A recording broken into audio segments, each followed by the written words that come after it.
You're listening to the Cyberwire Network, powered by N2K.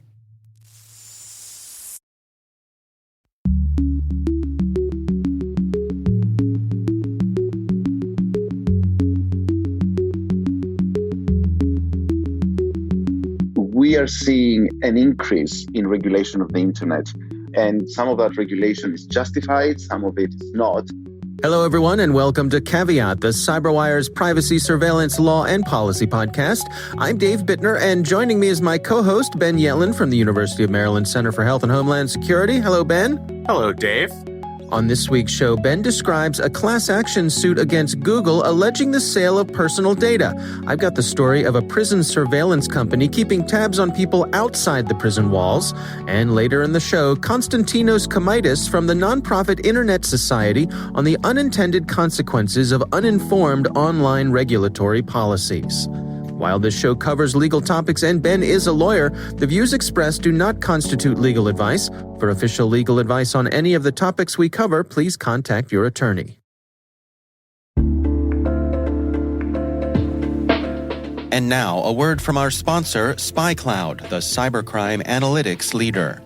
SpyCloud disrupts cybercrime by telling you what criminals know about your business and your customers, so you can take action to prevent ransomware, session hijacking, account takeover, and online fraud. SpyCloud constantly recaptures and analyzes new data from the criminal underground, including credentials, session cookies, and PII siphoned from malware-infected devices. With knowledge of the specific exposed data criminals have in hand from InfoStealer malware on managed and unmanaged devices, security teams can respond with a more efficient and effective process called post-infection remediation that fits seamlessly into existing incident response frameworks. Get SpyCloud's post-infection remediation guide outlining the 7 steps for preventing a malware infection from becoming a full-blown ransomware incident. Visit spycloud.com/cyberwire. That's spycloud.com/cyberwire. And we thank SpyCloud for sponsoring our show.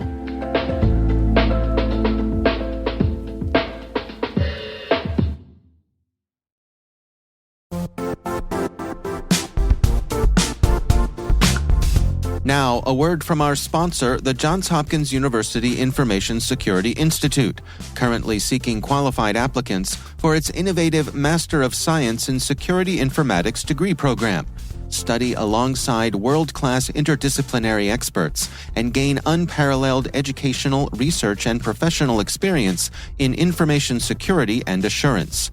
Interested U.S. citizens should consider the National Science Foundation's CyberCore Scholarship for Service program, which covers tuition and a $6,000 annual professional development allowance, as well as providing a $37,000 additional annual stipend. Apply for the scholarship and the fall semester by March 1st. Learn more at cs.jhu.edu/MSSI. All right, Ben, we've got some good stories to share this week. Why don't you kick things off for us? Yes, so of course, both of our stories come from the same source, Motherboard from Vice. Mine is by long-lost friend of the pod, Joseph Cox. Another one-way friendship. Yeah, we really need to send him a fruit basket. I know. Christmas/Hanukkah purchases next year for Mr. Cox and Professor Kerr. Going to run up quite a tab. But this article is about a class action lawsuit filed by a couple of academic types on behalf of them and millions of other people. And the lawsuit alleges that Google is selling users' data contrary to the way that they present themselves in public. So the lawsuit centers around what is known as real-time bidding data. So companies place bids to win advertising space on both, Google.com and every website that uses Google's advertising services. So it's expensive and valuable to get that space during people's web browsing sessions. There's sort of an auction format. There's this bidding process where hundreds, if not more companies will bid to get that advertising space. There are a couple of issues with this as it relates to personal data. Even if you don't win the bid, you're still going to get access to what they refer to as a dossier of data on the individual that you're trying to gain access to. So you can join the bidding process without the intention of actually winning, just to obtain extremely valuable and potentially personal information on people so that you can target them for future advertising. Right. Let me just pause for a second, back up and sort of explain it the way I understand it, just for a point of clarity, that basically Google has this service where they reach out to these advertisers and they say, hey, I got a slot on this website. And the person viewing this website has all of these attributes. Right. They live in this country. They make this amount of money. They have these religious affiliations. They have these medical conditions. They may be married. They may be divorced. There are thousands of, I believe Google calls them verticals, that they slot you into. And they send all that information about the potential person to put the ad in front of to the person who's bidding, to the organization that's bidding, and they say, this is what we got. Are you interested? And the bidders respond and say, oh, yeah, that's exactly who I want to put my message in front of. And they make a bid. And all this happens in milliseconds. It's all automated. Right. There's not a little guy behind the screen constantly like, ooh, I really want this Dave Bittner guy. It's not, right. It's not like the stock market or something, where you see a bunch of people on the floor of even though, that's mostly automated these days too. So it happens in the blink of an eye, literally. But the point that they're making here is that I think the direction of the flow of information, it's not like the people who are looking to place the ads are saying, hey, Google, I would really like to put this in front of a person with these attributes. And then Google says, oh, yeah, I got one of those. And then that's how it happens. No, Google goes out with the attributes and says, hey, I've got a person and they've got all these attributes, including their IP address, right? Location information. And that's how it works. So continue, Ben. So, yeah, that gives you an idea of how all of these companies are collecting what they call bid stream data. And the number of companies collecting this data, it's potentially hundreds or thousands. Because like I said, there are companies that join these bidding wars with no intention of winning. They just want to get a bite out of this apple. Right. They're vacuuming up that user information, that surveillance information. Exactly. So maybe one of the big companies is going to win the actual advertising slot, but another company might enter and then obtain your data, your IP address, your location information, and maybe sell that to, a local law enforcement department in your area or the federal government, the Department of Defense. So there's certainly the potential here for abuse. And that's the basis of this lawsuit. It's being filed in the Northern District of California, so it's a federal court. And it's a class action lawsuit, meaning you're going to have a class of plaintiffs that's similarly situated. And this is sort of your perfect class action case. Because since we know this is automated and we know that we're talking about a universe of millions of people who have these little dossiers compiled about them and sent to these companies, the facts are really identical as it relates to all plaintiffs. Usually when you're talking about class action suits, the big first hurdle is, can you find enough plaintiffs that are similarly situated? Because companies have been successful in lobbying Congress and the courts to make it very hard to file class action suits. So this case has an advantage, I think, over other class action suits. In terms of the merits, they are alleging violations of a bunch of different statutes, including California's unfair commercial practices statute, the implied covenant of fair dealing, a potential invasion of the California constitutional, breach of confidence, all of these things that imply basically fraud on the part of Google because they present themselves as, we do not sell your data. And if the facts in this article are to be believed, that is a misrepresentation. Another word for it would be lying. I was gonna say, Ben, dial down your lawyerly words, Ben. It's a lie. It's a lie. Yes. Luckily, you have to be very careful using that word in a court of law, but I think on a podcast, we don't have to bleep that out. Okay. I don't know. I get gobsmacking maybe is just how, if what they're alleging is true, Google makes the point many, many times throughout the documents that you are supposed to read that, of course, nobody does. Yeah. But they say front and center, we do not sell your personal information to anyone. And according to this lawsuit, that's just not true.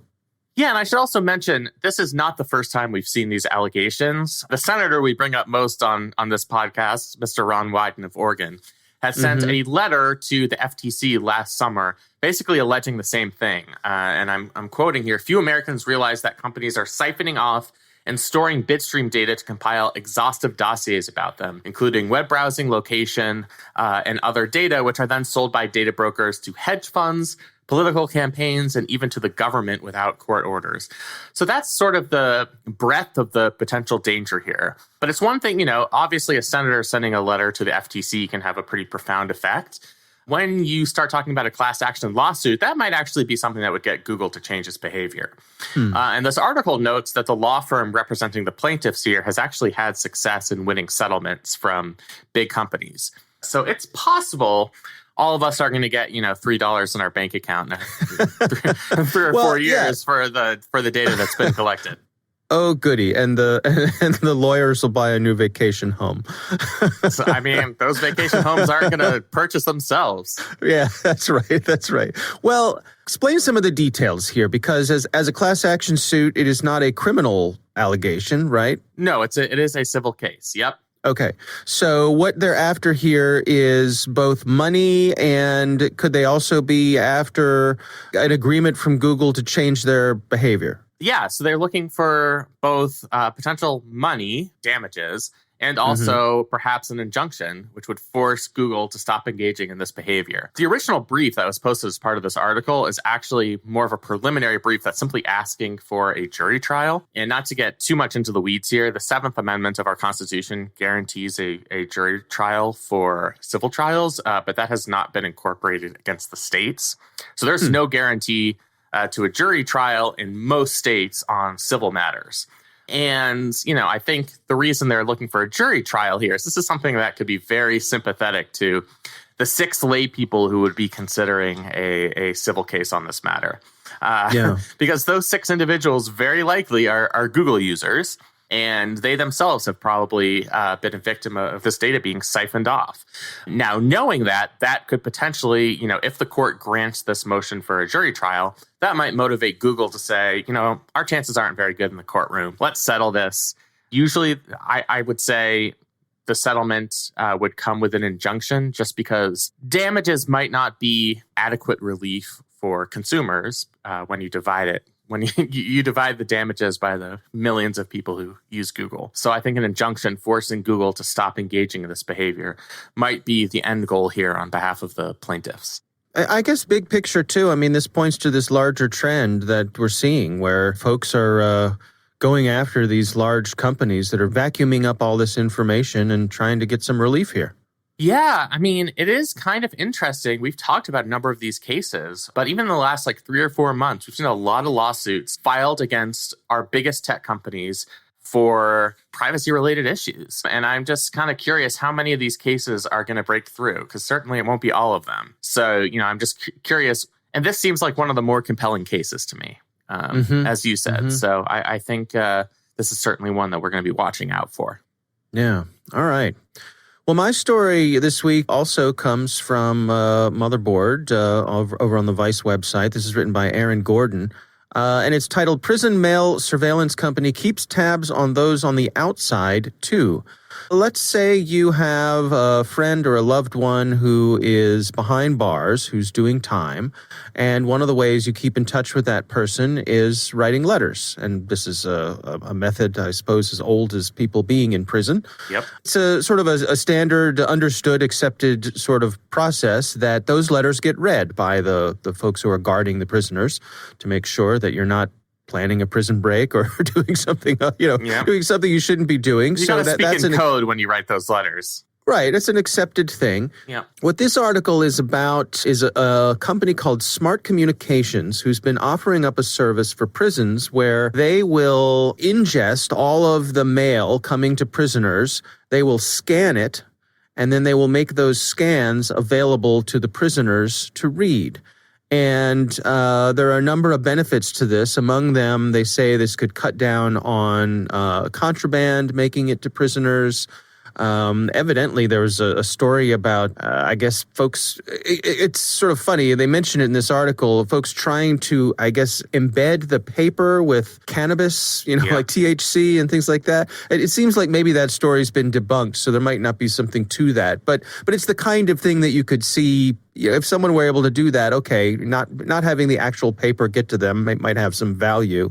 But the other thing that this company is claiming to do, and I should mention in this article, they got their hands on a proposal from Smart Communications to, I believe it was the Virginia Department of Corrections. Yes. And they would scan all of this information, but also analyze it, do, OCR on it, and put everything in a database. So every letter that gets written, who wrote it, where it came from, how frequently it was, the contents of it, all are now searchable.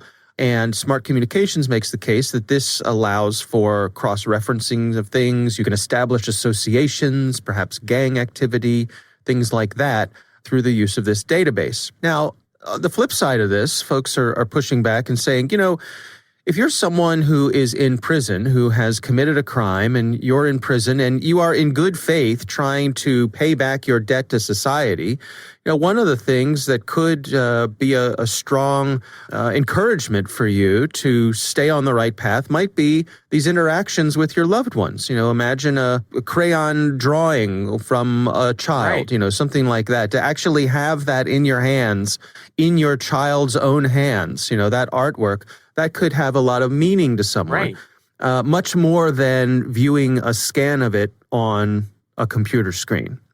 And so the case is being made that denying prisoners that might not be fair to them, to their rights as a prisoner. But beyond that, I think the bigger issue here is building this big database of who's communicating with whom and of people who are not in prison. These are people who are on the outside merely sending a letter through the U.S. Postal Service. Yeah, we expect that people who are incarcerated, who have been sentenced, are going to lose some of their rights. That's right. That's kind of the definition of being put behind bars. But we don't expect that those rights will be deprived of innocent people who just happen to be communicating with people who are incarcerated. And I think that's the concern here. I mean, it is, as you say, really two separate issues. You have what I think is kind of the more sensitive and compelling issue to me is the kind of lack of autonomy, privacy, expression, and associational rights. And those are in the words of a representative of the Electronic Frontier Foundation. Among people who want to communicate with loved ones, they are losing that privilege. And it could be for things that are sentimental, like that letter sent from that crayon drawing sent from a child. You do really lose that connection. And then there's the fact that innocent people are being caught up in this new dragnet surveillance tool, which is potentially collecting, rather personal information about people who don't think that their personal information is being collected. They think they're sending a letter. So you really have those two separate issues here. I think one of the problems in this case and in many other cases is the organizations themselves, Smart Communications in this instance, are so tight-lipped about how this actually works. They will refuse to comment for articles like this. They'll note, this is a proprietary arrangement with the Department of Corrections, and I think that creates more questions when seem like you're trying to conceal so much about how a program works. I think that naturally leads people to become a little bit more suspicious. Saying this is confidential, this is a trade secret, that almost casts more of a shadow on why and how this technology is being used. Mm-hmm. Yeah, the article points out that the Virginia Department of Corrections opted not to go with this company, but they did track down some other correctional facilities, organizations, counties who had gone with them, and with mixed results. Some of them, I think, expressed frustration that it just didn't go very well. I'm sure they have other clients who are probably quite pleased with what they offer. I don't know what to make of this. On the one hand, I can see the value in it, but like you say, I guess it's that slippery slope of yet another place for data to be, gathered up and monetized. Right. This is not any sort of legal analysis. It just kind of strikes me the wrong way. You have people who are trying to have intimate communications. Then you have this middleman coming in, introducing a management console and uploading files as a PDF that people can view on devices. I mean, I almost feel like that defeats the purpose of a lot of mail in the first place, that sort of personalized aspect of it that really was written by the person who signed the letter. So it strikes me the wrong way in that regard. And, this is a company, at least according to the filings that have been shared with Motherboard here, that's going to make millions of dollars based on this type of arrangement. I mean, there's a profit-seeking opportunity. Of course, obviously it is, otherwise they wouldn't do it. But that's just another reason why it kind of rubs me the wrong way. Yeah. Well, and it's they do note that they charge the people who are sending the mail. They say they charge 50 cents per message and $1 per photo for the people who are sending it. So the prisoners don't have to pay that, but the loved ones who are sending it do. And that could be an undue financial burden on people who may not be in a position to pay that. The price of a stamp is one thing, but to limit the number of photos you send along because they're a buck a pop is just another little bit of insult to injury, if you will. Yeah, I mean, it also kind of seems like an equity problem to me. There should be an added cost on what I think should be a basic right for people outside the prison walls to communicate with inmates. Right. And you are just adding this extra 50 cents to $1 on top of what you already have to pay for a stamp. Yeah. All right. Well, again, that's from Vice Motherboard site on Vice there, and we'll have links to both of those stories in the show notes. We would love to hear from you. If you have a question for us, you can call in and leave a message. The number is 410-618-3720. You can also send us email. It's caveat@thecyberwire.com.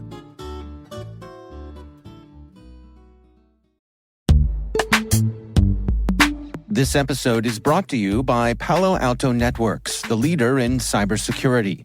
As AI-driven attacks increase, organizations can't afford to have network security that's stuck in the past. Discover how Palo Alto Networks can help you predict what's coming and proactively secure against it with a zero-trust, AI-powered network security platform built to secure whatever, whenever, wherever. To learn more, visit paloaltonetworks.com/network security platform.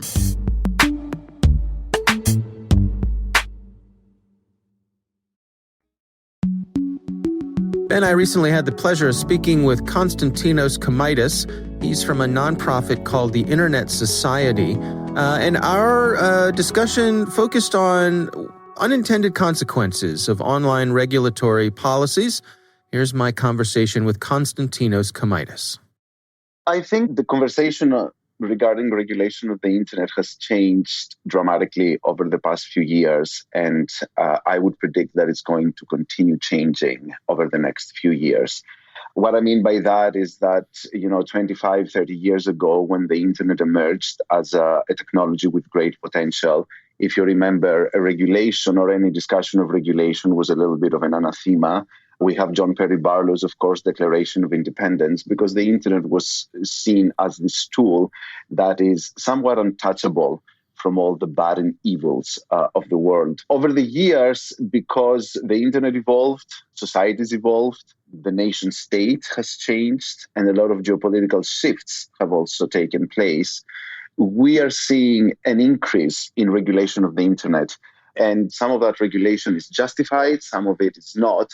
But it all comes down to this whole idea that the nation state actually starts getting more involved in the internet. I think that is the main difference in comparison to how things used to be. In the beginning, if you want, governments were not really understanding a lot about the internet, but there have been some crucial events, the Arab Spring being one of them, the Snowden revelations being another one, where it has been quite a shock to the system for many of the governments because they were able to understand the potential and the power that the internet holds. So, of course, as it always happens, and, it's pretty standard procedure, if you wish, they said, I want a piece of that pie as well. I hear people talk about this notion of a splinter net, where you talk about things like the Great Firewall of China and some of the restrictions Russia places on the internet. And indeed, even, as we're seeing right now, the restrictions in Myanmar where access is limited. Does that threaten the global nature of the internet itself? I mean, is that countries are taking these sorts of actions? Absolutely. And I think that's what's interesting to note here is that we have different levels of splinternet, if you wish. In the beginning, again, we were focusing on, or we were thinking that the Great Firewall of China is a way to splinter the internet. Then came Russia, which it introduced some a little bit more draconian measures when it came to the way information was supposed to flow. I'm not sure whether you remember a few years back this whole LinkedIn saga, and then the saga with Telegram as to, and the data localization practices that policies, better yet, that Russia wanted to impose. But recently, I think that, again, splinternet is taking a completely different dimension. And even though it's not necessarily intentional, the way at least we see it in China or in coming out of China or Russia, it still has the same effect.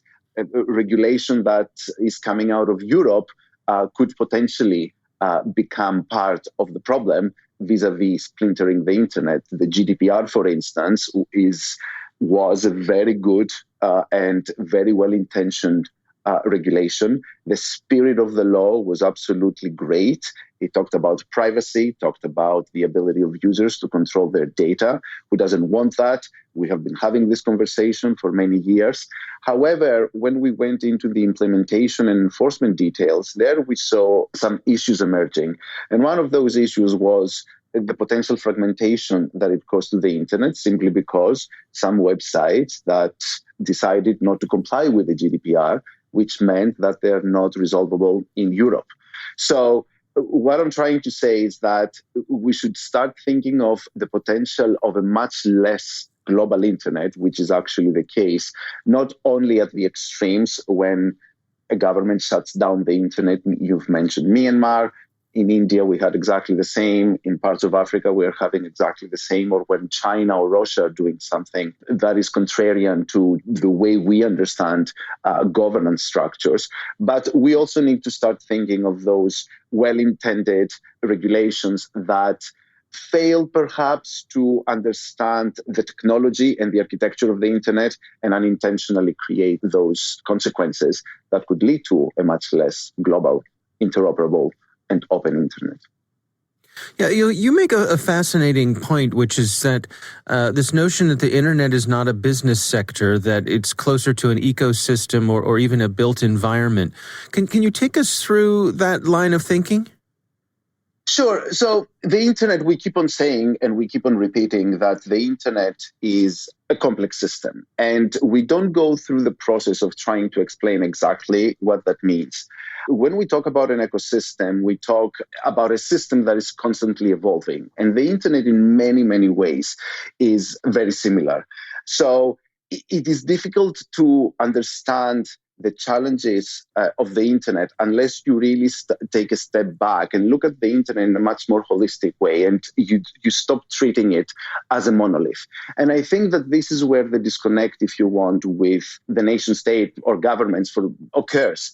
I read this fascinating book by James C. Scott, Seeing It Like a State, and there he argues that the key role of states is to make more of life legible. Essentially to better record and measure human affairs, like, for instance, taxation, and then which makes it easier to manage those affairs, right? But he goes on to say that this drive for legible or readable structures that can easily be understood often comes with one fatal flaw, and that is in the top-down drive to simplify and formalize our understanding of complex systems, we sometimes disregard the local and practical knowledge that are critical to managing this complexity. And he offers this great example of scientific forestry, right? Where essentially he says that in an effort to change the state, in an effort to change the structure of forests in order to get the best out of it, essentially it did destroy the forest. But the implications and the consequences were only visible many, many, many years later. So now think of the internet. It is a decentralized network of networks. It is more complex and fast-moving than we can fully appreciate. So any attempts to engineer it by applying notions of sovereignty that we see popping up a lot, or regulation, right, are bound to cause unintended consequences, and they risk killing the very things that make the internet valuable. So all in all, to say that there needs to be a much better understanding of what we mean with the term internet. Because one of the things that really frustrates me is that we all use the term, but I'm not sure we all have the same understanding. Yeah, it's a fascinating idea. And I'm thinking about something in terms of like climate science. If I'm a nation who's doing my best to reduce my impact on the climate, but the nation next door is, opening a new coal-fired power plant every day, well, we share the same climate. And the borders are kind of meaningless if that, soot comes over the border via the air. And I wonder if that metaphor applies to what we're talking about here with the internet.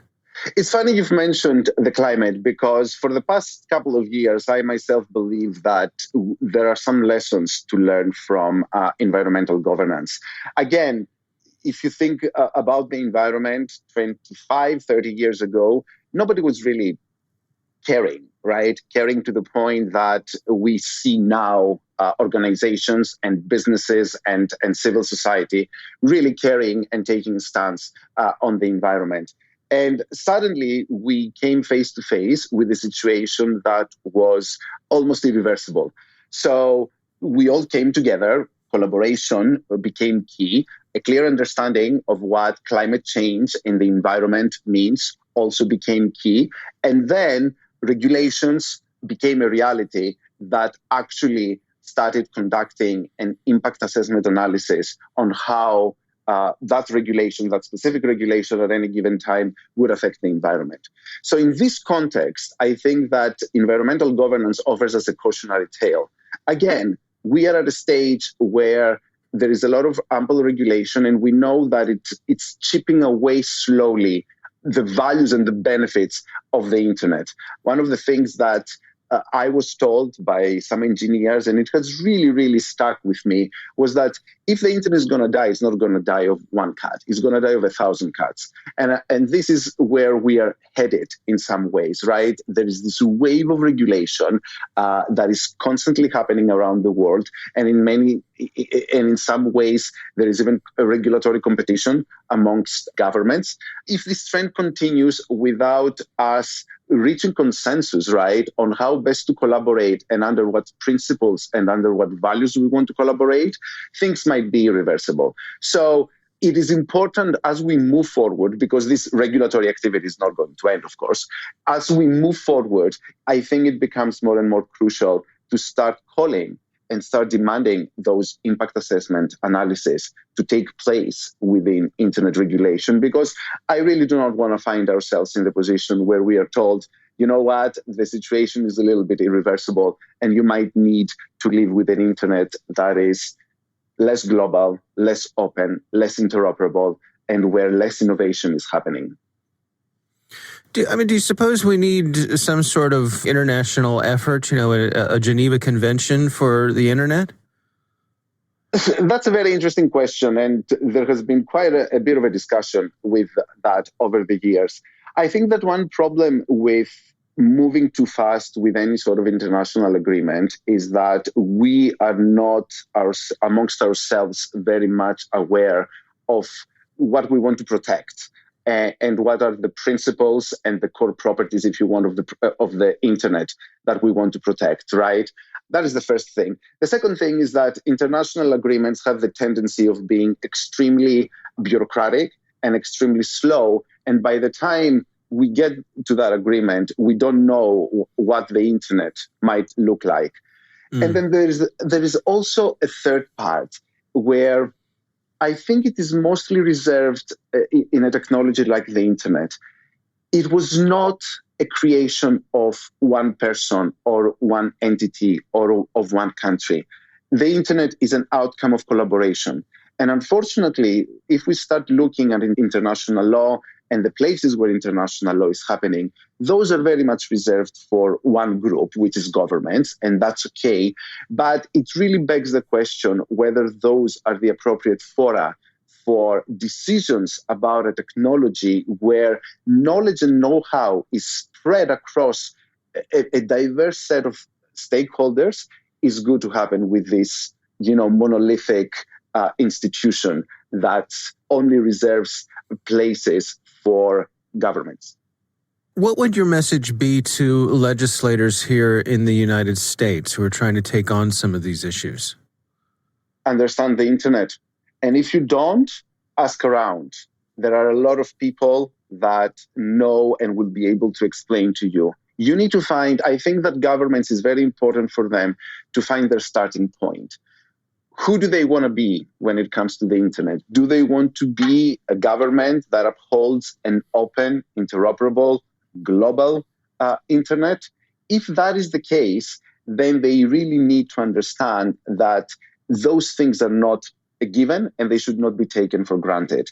And therefore, a very good starting point in order to be able and demonstrate your commitment to those things would be to actually do an impact assessment analysis and see how your regulation, A, does or does not, better yet, affect the architecture of the internet, and B, is it as focused as you think it is, and does it address the problem that you wanted to address? Because one of the things that we again seeing over and over again with recent regulation, is that we are trying to address societal problems through technical fixes. And that rarely works, as we all know. So we need to understand that the internet is a very particular and a fascinating technology that is based on some very, very robust and fundamental properties. And once you start understanding that and you take steps to protect them, then regulation even becomes easier because you are able to focus and you're able to say, okay, I still have the technology, so now this is my problem and I can squarely focus on solving that because my regulation has not affected the technology by creating unintended consequences. All right, Ben, what do you think? So, very interesting conversation. I think there are unintended consequences of well-intentioned regulation. One thing that came across in the conversation is that the internet is still relatively new, and it, kind of attained this mystical status for the first 20 or so years of its existence. That we're dealing with such a vast, amount of information that can travel instantly. We're granting access to information for the first time to billions of people. This is awesome. Like, why don't we do anything to try and curtail this in any way? Right. And now, over the last 5 to 10 years, we're seeing, okay, now we're starting to discover the excesses of this, whether it's consequences to people's personal privacy or what we've seen with Russian disinformation campaigns. Right. It could be the end of democracy. Yeah. China stealing trade secrets. So I think what he was getting at is we just have to strike a balance, not regulation for regulation's sake, still trying to preserve that original free spirit of the internet, but doing so in a way that helps us avoid some of these more negative consequences. I mean, it's such a tough balance to strike, though. There's a natural tension there that I suppose in the end is probably a good thing.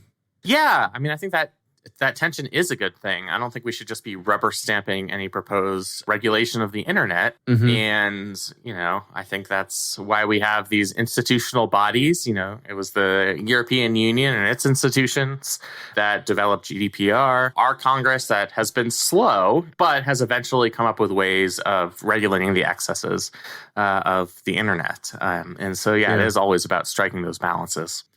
Well, again, our thanks to Konstantinos Komaitis from the Internet Society for joining us.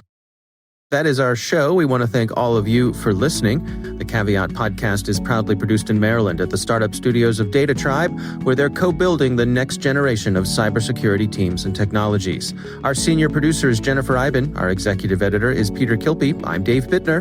And I'm Ben Yellen. Thanks for listening.